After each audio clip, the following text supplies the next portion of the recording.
Module 1, which is titled Concepts, History, and Research of Simple for Dead Load, Continuous for Live Load Systems. We are pleased to introduce our first presenter, Dr. Atorad Azizanamini, the Director of our IBT ABC-UTC and Professor and Director at Florida International University. Thank you, Kathy. First of all, I wanted to make some acknowledgement. We would like to acknowledge the support that has been provided to us by the U.S. Department of Transportation, specifically the US DOT UTC program that is allowing us to provide these technology transfer activities to you, and also conducting research to further advance the simple for dead load and continuous for live load steel bridge system that you will see later in this slide. I also would like to acknowledge early on research that was conducted with the support of the Nebraska Department of Roads, and we truly appreciate that's where the whole thing started. We also like to say a special thanks to many staff at the US DOT, Dr. Firas Ibrahim, fantastic researcher himself, Ken Al-Sadar, and our own program manager, Dr. Hamid Qasemi, who's a great researcher actually in the seismic area and so on. So also I would like to acknowledge the many graduate students who obtained actually working on this topic, simple for dead load, continuous for live load. So really the support with the US DOT that is provided, it's not only to conduct the research, but also developing the next generation of the workforces. That I know I checked, actually, I believe the one of the guys that worked on this concept early, Nick Lampy, I believe he is still working at the HDR. So he's, I'm going to pick on you a little bit, Nick. If anybody else of the graduate students are here, please say something in the dashboard so at least we know that you are here. So kudos to them. With that, let's take a look at, this is actually a very optimized design of a 3-span continuous steel bridge system that is about 10 feet spacing between the girders. Each span 135 feet, 175 feet, 135 feet. You will see numbers 1 through 5. Those are the prefabricated sections. If this is a plate girder, right? Continuous for dead load, continuous for live load.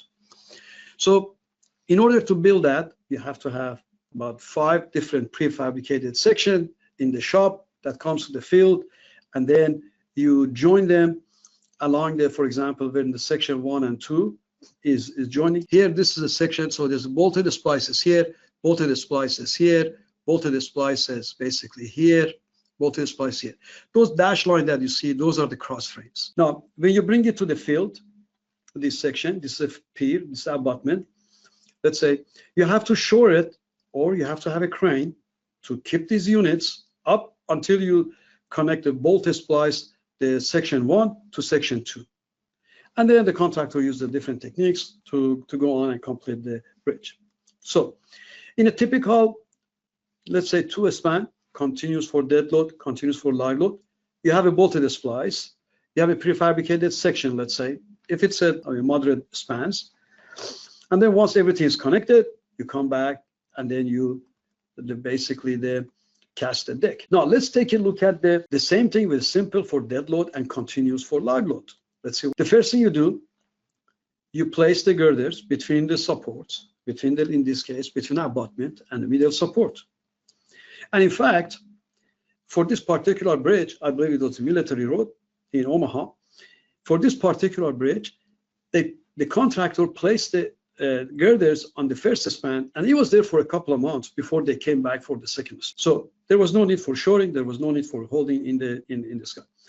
Then you connect the girders over the supports, partially, not fully, partially with the concrete. Now later on, Jason is going to tell you what you need to do in order to make sure that the concrete diaphragm doesn't crack when you pour the deck. Okay, you can put some kind of a divider in the middle of the concrete diaphragm. And the reason for placing about half of the concrete in the concrete diaphragm because the end of the girders have to be secured against the rotation. You as a steel designer, you know, end of the girders have to be secured against the rotation. Bad things can happen during the construction if the ends are not secured against rotation. So rather than using a cross frame to hold the end of the girders, you put about half of the concrete. We don't want to have a full continuity for dead load. That's why we don't fill it all the way. We put only half of it. Jason is going to tell you what to do, so you get a zero continuity for dead load when you put it there. Then you cast the deck. Okay, let's take a look at from our structural analysis. Okay, conventional case, simple for dead load, continuous for dead load, continuous for live load.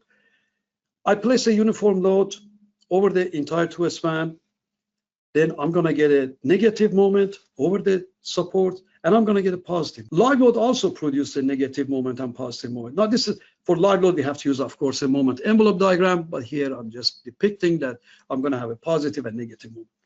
So at the end, I'm going to have a negative moment and a positive moment. And in fact, if it's a continuous for dead load and live load, usually your negative moment governs the section.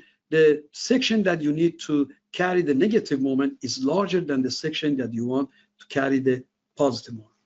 Now, what happens in the case of the steel dead load? Simple for dead load, continuous for live load.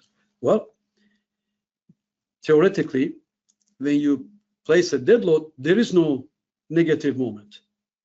Of course, the live load, you provided some reinforcement over the negative section, and then you put a concrete, provide the continuity for the live load. So what happens? Dead load does not produce negative moment. Therefore, at the, let's say, strength limited state 1, your negative moment decreases somewhat, positive moment increases. What the effect is that now you look at this, look at the a girder section that can provide you this capacity both in positive and negative section, like a roll beam. And that's one of the advantages of this thing. No bolted splice, the same section that works in the positive works in the negative. Why? Because my negative moment decreases, positive moment increases.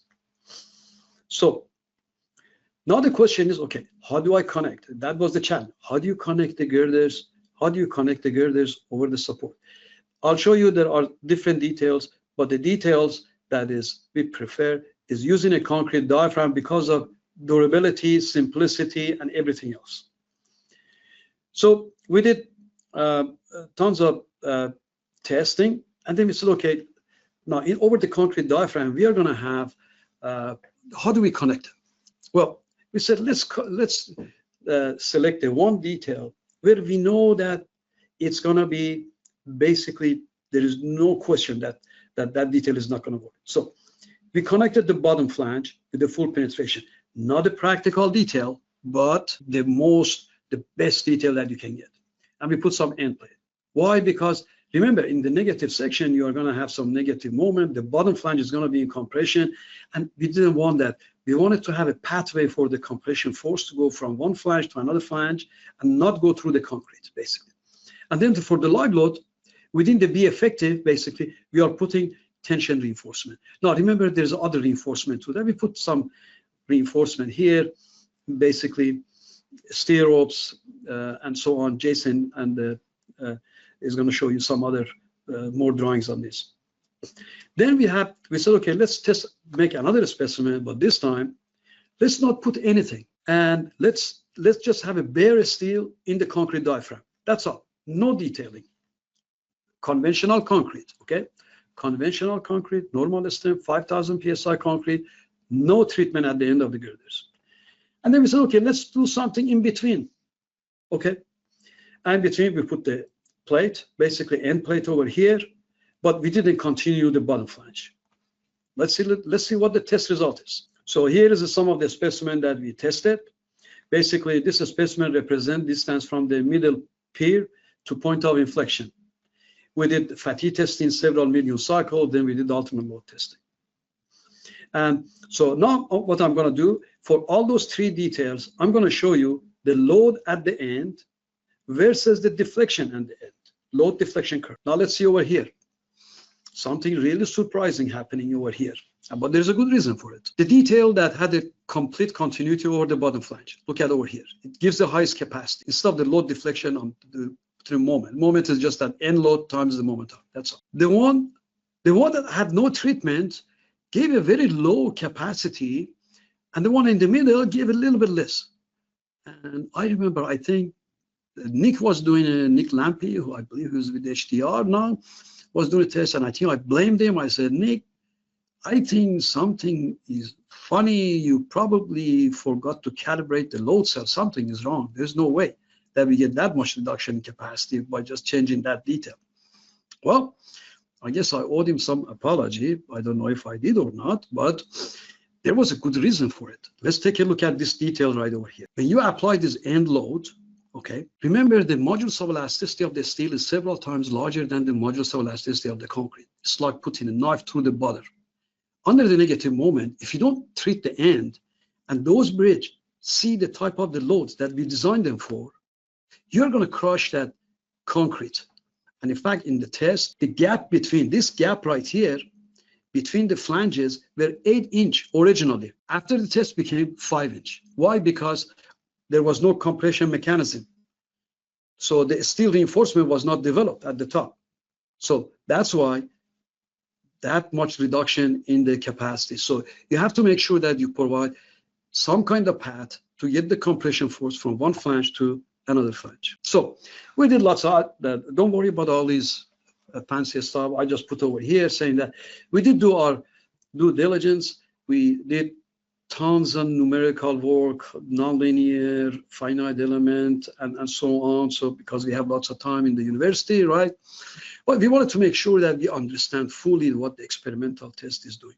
So, and we also obtained basically, we looked at the strain distribution, because later on you're going to see that the design of this system is so simple.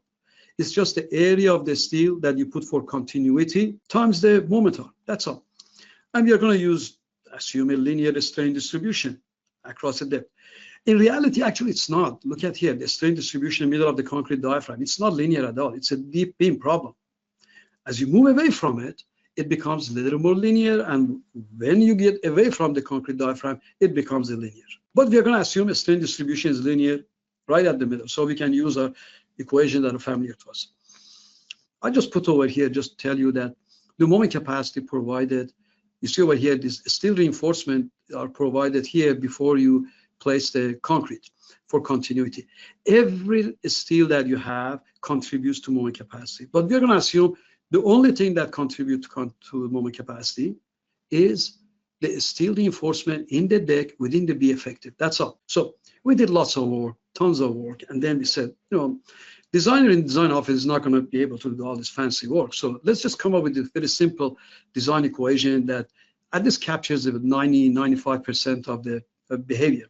And we came up with this equation, very simple. Area of the steel provides something over here to make sure that the compression force is transferred from one flange to another flange without crushing the concrete. And then the moment capacity is just the area of the steel that you have times the moment. So area of the steel times Fi, that's a force in the tension reinforcement, times the moment arm. Moment arm, what is the moment arm? Distance from the center of that, whatever that you want to put in the bottom flange to the steel reinforcement. So here is a simple equation. Moment capacity is basically the area of the steel within the B effective times Fi times that moment arm. That's all. Very simple. And here's you're going to get the copy of all these slides so you can see the definitions and all that stuff. And so it was that simple. And but we wanted to make we said, you know, this is too simplistic. I mean, people are going to say too simple. We wanted to make it a little bit fancy, so on. So we actually we introduced another equation. Okay, if you put a steel block over here, what should be the height of it?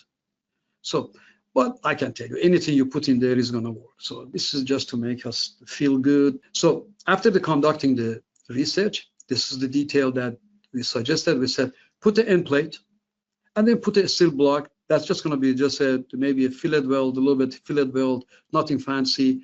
But the steel block, from the inside, you can do a fillet weld all the way around. I think that's what we suggested. Others have suggested some other details too. For example, there are details that, okay, put a steel reinforcement for continuity over here, but then have 2 rows of cross frames, no concrete diaphragm. That has been used. You know, everyone knows that the end of the girders, I mean, the deck is gonna crack, and then the moisture is gonna get, when you have a congested area, lots of steel, you're asking for trouble, for corrosion. Another detail, this was in Tennessee. Originally, they used the cover plate rather than a cover plate, and I think also reinforcement for continuity. But then later they changed it, I think, to use the same detail that I'm showing you, except this is similar to detail 2 that they use. But I think it's a good idea to put a steel block over here. Now let's look at the tour span. Look at it, okay? So here is an end detail, basically. Now those steel blocks doesn't have to be completely touching, okay? If there is a little bit gap, that's fine. But even if the 2 plates are separated by ½ inch, that is fine. But don't have it separated several inches, okay? The ideal is at least at some end, one end of it is in contact. But you don't have to have a perfect contact, okay? You don't have to put something inside to make sure that they are all the way in the contact. You don't have to do that. So once you have that, you fill maybe half of it with the concrete, and you can actually do something so that when you put a deck to get rid of that continuity, that partial continuity, because the end of the girder is in the concrete. So Jason is going to show you some photos that they used in Missouri. Here is basically the deck, and then you start casting from one end to another end, and there you go. And then here it is. That's the detail. Okay, so what happens if it continues completely continues for dead load? This bottom curve is the moment diagram that you're going to get. This is a little bit of continuity at the end, okay? If it is theoretically on a paper, completely simple for dead load over the support, this is what you get. But in reality, you get something here, basically. Why? Because you put some concrete diaphragm, but if you do something in the middle of it, some plate in the middle to get rid of the continuity, you can approach that upper curve. Now I'm going to show you, we actually monitored a few of these bridges. So this is a tour span. We're going to cast the concrete from the right-hand side, moving to the left, okay, in one cast. The yellow line means that I'm going to be monitoring the deflection at this point and at this point, at the red. So there's 2 curves. The yellow one is a deflection here, the red one is a deflection here, okay? Now, here you can see that as I pour the concrete from here, span 1, the middle, deflection at the middle of the span is increasing, but because in this case, there were a little bit of continuity created because I pour half of the concrete deck, the second girder is moving up actually a little bit. And then actually it can crack and relieve itself. But then once I pass this point, which is somewhere around here, then I start basically that girder going down, and then finally you see this dot over here that they finally approach the same deflection. So now let's look at this. You can do a steel box, in fact, with this thing. This is one example, 2 steel boxes, basically, that was vertical web. In this case, actually, for a steel box, because the bottom flange was 6 feet 3/4 inch in thickness, we had two options to beef up the compression capacity of the bottom flange in the negative section. Either put a weld stiffener or put a concrete. We said we don't want to do a fabrication, let's just put just a concrete. So we put a layer of concrete over the negative section. That went from, I think, 12 inches to 4 inches. And these are some photos, basically, of that box.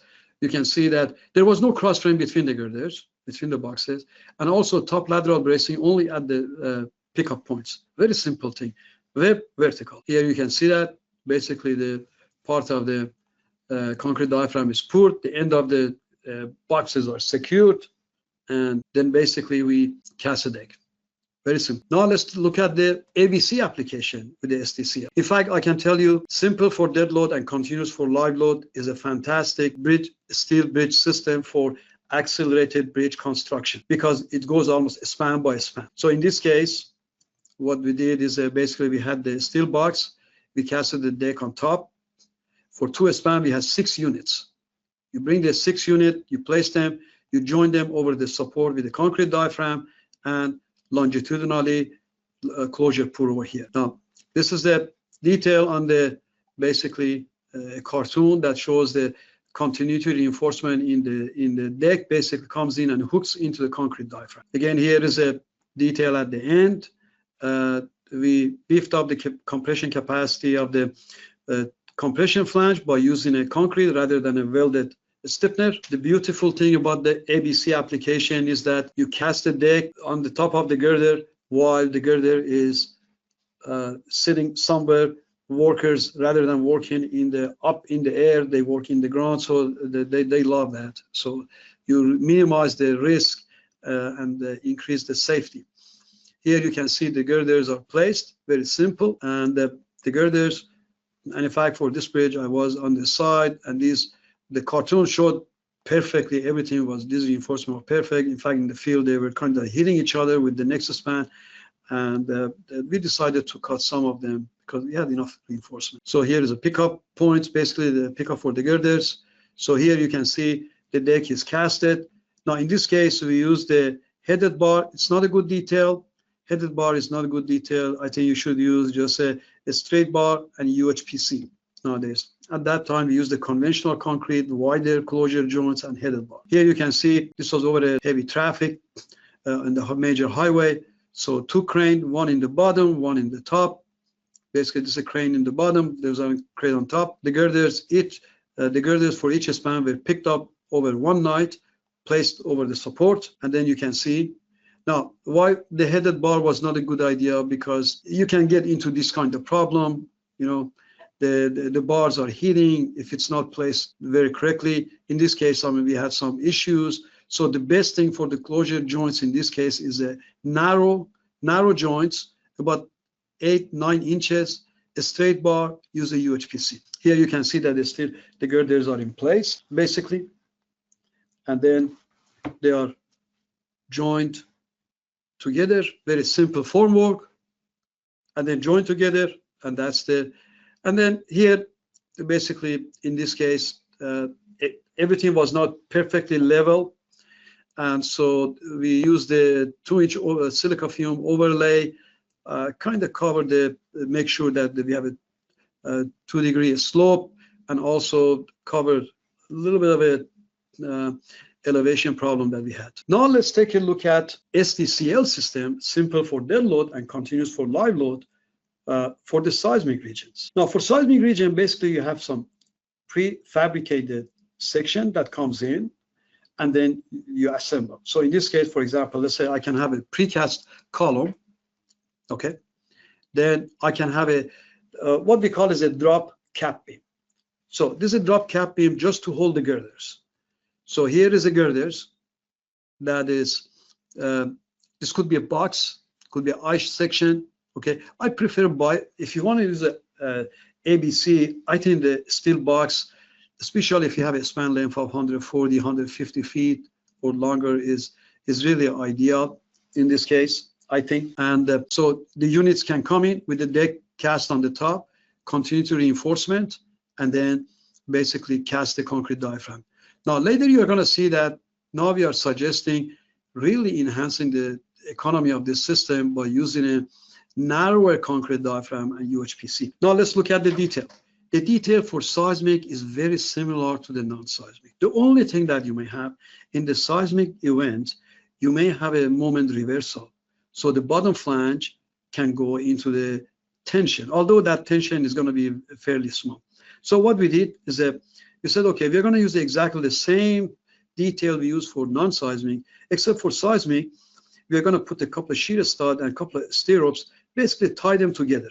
That's all. In order to show that that detail works, we did a component testing because we wanted to do a shake table test as a proof of concept. As you know, shake table test is very expensive. Therefore, we did a component testing with the detailed detail that I showed you, this detail right here. We did a component testing. The specimen was designed. Of course, the concrete diaphragm is a capacity protected element. Means that in seismic event, there should be no damage to the concrete diaphragm, and the plastic hinge should form at the junction between the column and the cap beam. Okay, so here is the concrete diaphragm and the basically specimen upside down. We tested the specimen upside down actually, and good enough. We subjected to a typical test that we do in the structures lab to verify the ductility of a system in the subjected to earthquake loads. And in this case, the plastic hinge did form at outside the capacity protected element or the concrete diaphragm, and the plastic hinge was at the end of the column. Very nice hysteresis loop, good level of ductility. Now, we also did a shake table test with that detail, and let me show you the shake table test. So this is a video, and we subjected, I believe, basically we ramped up this 2-span continuous was subjected to Selmayr ground motion record, and the detail was used, the same detail that I showed you. The detail connecting the precast column basically to cap beam used the bars that went inside the dock in the concrete diaphragm. I'll show you a better detail. And we increased basically ground motion stepwise, and I believe it was finally basically failed at the 2.5 times the maximum credible earthquake ground motion. So let me show you this. I'm going to be quiet for a minute.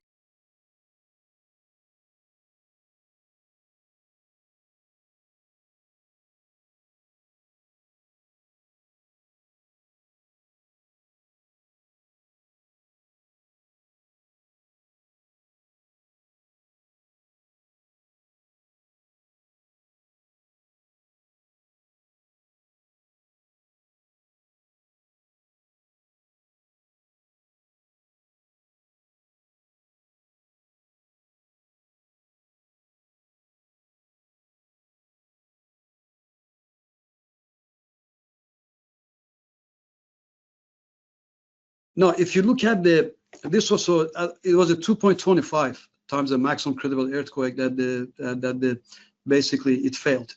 Now, if you look at this region very closely, you can see that there was some damage. You see that this is the concrete diaphragm. It should be capacity protected element, but this longitudinal reinforcement went inside basically a tube that was inside and filled with the grout.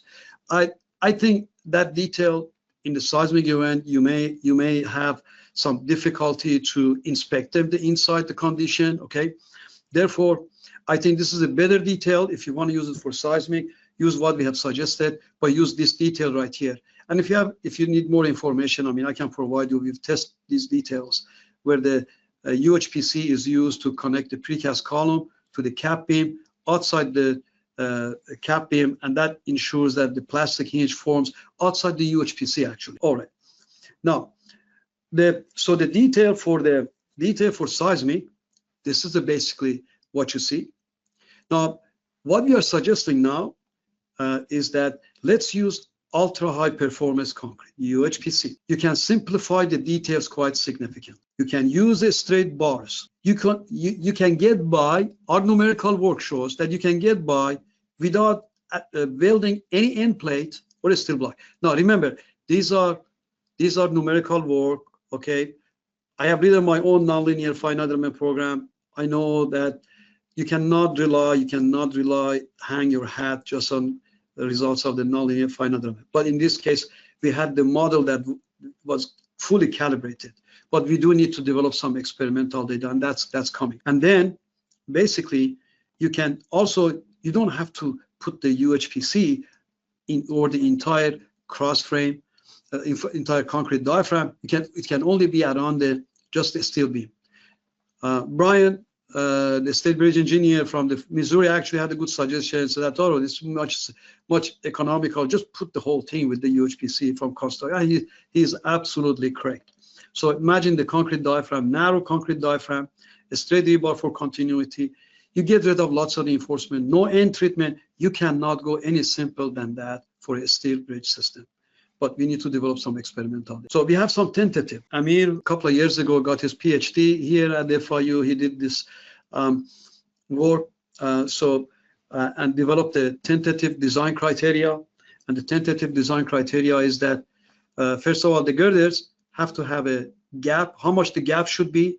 The gap should be about 4 times the thickness of the bottom flange. Very simple. You need a little bit UHPC below the girder, so that the cap beam that is using a conventional concrete is not crushed. How much that should be?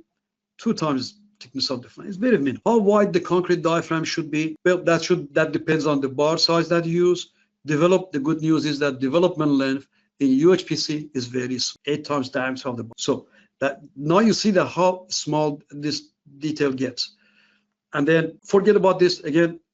Remember that the suggestion by Brian Hartnagel at the state bridge engineer from the Missouri that said, let's just put a concrete diaphragm over the UHPC over the entire concrete diaphragm. So don't worry about this.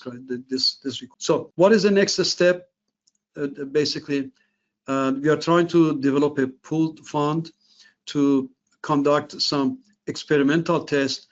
We need to look at some other issues with the UHPC too, and then use a UHPC in concrete diaphragm, use a straight bar, simplify everything, no welding at the end of the girders, no steel block, nothing. This is going to be probably the most economical steel bridge system, in my opinion, especially in the case of the ABC, but we do need some experimental data. If you are interested to participate in this pooled fund, if you are a state, please send me an email.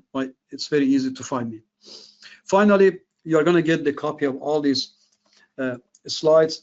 There are a couple of good references. There are 2 issues of the AIC Engineering Journal, 2nd and 3rd quarter of 2014, that summarizes lots of information. There is a paper for the seismic by one of our partner university, Dr. Saidi. There's also a paper on the non-seismic detail using a UHPC by some of my graduate students, basically Amir and Abbas. And then there's also another, the numerical work, the detail that I showed you suggested using it for SDCL, especially in seismic region. This is the paper that was published, I think, July of 2024, that summarizes that. So again, we are trying to develop a pooled fund study, and if you're interested, please let us know and have you work with us. And that's my last detail. Also, I have a couple of, I'm not going to go through it, but I have some example that I'm going to add the PDF file that you get. You can take a look at it. Some design, I don't want to take time. That's very simple. So, Kathy, that's the end of my presentation. Tor, this is Paul. Yeah, we're going to go into the questions now. We did have some questions. The first one I'm going to ask here came in a little bit beforehand, but are there any span limitations when using simple for dead load and simple dead and live for live? You know, you can as the span length increases, what happens, the dead load, the camber that you have, the girder, the camber that has to come is increasing. Okay, so you got to be, that can bite you in the field, but you can go really there. I don't see any limitations. You can go to, I mean, we have designed actually for 250 feet each span. The only thing is that the camber for the girders increases. Okay, but theoretically, not really. You can go 200, 250 feet with the SDCL and still be fine. But you have to do the calculation, make sure that the camber, the only thing is that, like I said, if you go to 250 feet, you remember you put more steel in the positive section, and the moment in positive section increases, so that you got to be careful. Okay. Could you discuss overall limitations in bridge geometry, usually involving skew and? Yeah. You know, the skew in this case, if you have, there is if you use a box, there is no you don't have to worry about it. Skew is a problem if you put one girder at a time. Okay, one girder at a time, and the twist of the end of the girders. So that's where we get into total dead load fit, steel dead load fit. If you use especially with the ABC, you don't have to worry about the skew at all, because the thing is the girder is not going to twist on you when you pour the deck. It's a less of a problem in the SDCL than the conventional case, which is a continuous for dead and live load, especially at the abutment level. Okay. From experience / available research, could the SDCL be used confidently on a bridge with curved deck and straight kinked span? I think it can be. In fact, that's one of the areas that I think the span by span construction provides lots of benefit. I think I don't believe anybody has done it, but I don't see any problem in doing it, especially if you have if you go to a ABC application where the deck is cast and then you bring it to the side and then you join them together.